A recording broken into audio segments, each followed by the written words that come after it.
नमस्कार मु अर्चना दत्त मु श्रीकांत मखेदा सरकारी उच्च विद्यालय 10म श्रेणी छात्री अटे। आज मु विकसित भारत उपलक्षे मोर टीम जेबी वाटसन तरफ गोटे प्रकल्प हाथ को नहीं से प्रकल्पटर ना है पत्र और तार उपकारिता। तेणु आज हलदी पत्र और तार उपकारिता विषय उपस्थापन करने को जाऊँगी। देखो मुझे हलदी पत्र गोटे मॉडल प्रस्तुत करी तेणु यार उपकारिता विषय मुझे आज आपण मान निकट उपस्थापन करने को जाऊँगी। देखु एठारे मु हलदी पत्र गोटे नमूना को संग्रह करी। तो हलदी पत्र उपकारिता मुझे कहवाक जाऊँगी। हलदी पत्र को व्यवहार करने द्वारा काश शीघ्र दूर होता है और यहाँ राति यार धुआं को शुंघिले ठंडा शीघ्र भल होता है और यही आखिर ज्वलन हेले इन्फेक्शन हेले यार रस को बारंबार व्यवहार करने द्वारा यह शीघ्र भल होता है। यही हलदी पत्र रे aunty oxidant aunty bacteria aunty tumour और आंटी इन्फ्लामेटरी भली अनेक गुण रही है। এই हलदी पत्रर इंग्राजी नाम होची टर्मरिक लीफ एवं यार वैज्ञानिक नाम होची करकम्मा लंगा। नमस्कार मु वैष्णवी दास 10म श्रेणी छात्री। मो प्रकल्पटीर नाम हेउची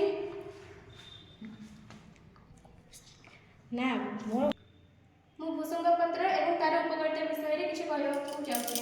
पत्रर इंग्लिश नाम हेउची करी लीव्स एवं वैज्ञानिक नाम हेउची भूसंग पत्रर वैज्ञानिक नाम हेउची करी लीव्स एवं वैज्ञानिक नाम हेउची मुएंगा करेंजी। यह को खाइबा द्वारा शरीर में थिबा समस्त चर्बी बाहर करथाय। हजम क्रिया द्रुत सुचारू रूपे संपन्न होता है। ओजन ह्रास करने को हेले सकाळ उठी प्रतिदिन हमको 5 ରୁ 7 टी पत्र खाइबा परे 1 ग्लास उषम पानी पीवा आवश्यक। व्रण समस्या थिले यह दूर करिथाय। केश झड़िबा बंद करिथाय। डायबिटीज नियंत्रण करिथाय। विटामिन ए अधिक थिबा जोगु यही पत्र खाइबा द्वारा आम दृष्टि शक्ति तीक्ष्ण होता है। यही पत्र को पेस्ट कर महू मिसाई खाइले ठंडा ज्वर एवं काश आदि भल रोग आदि काश आदि रोग भल हो जाए।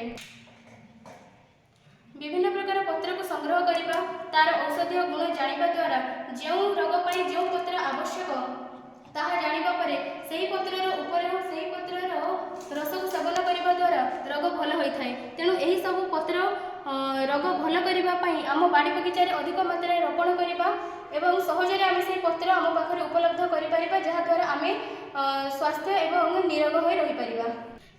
यार उपसंहार है यही प्रोजेक्ट माध्यम विभिन्न प्रकार पत्रर वैज्ञानिक नाम इंग्राजी नाम और ओडिया नाम जाना पाइली और यार औषधीय गुण विषय में अनेक जाना पाइली। यही पत्र माध्यम यही पत्र गुड़िक विषय में मोर संपर्क मान निकटने या विषय आलोचना कर विभिन्न रोगर निराकरण निमंते विभिन्न समस्यार समाधान निमंते बुझाई पारे और यही पत्र गुड़िक आम बाड़ी बगीचार चाष कर विभिन्न रोगर मुक्ति पाई और यही पत्र गुड़िक द्वारा आम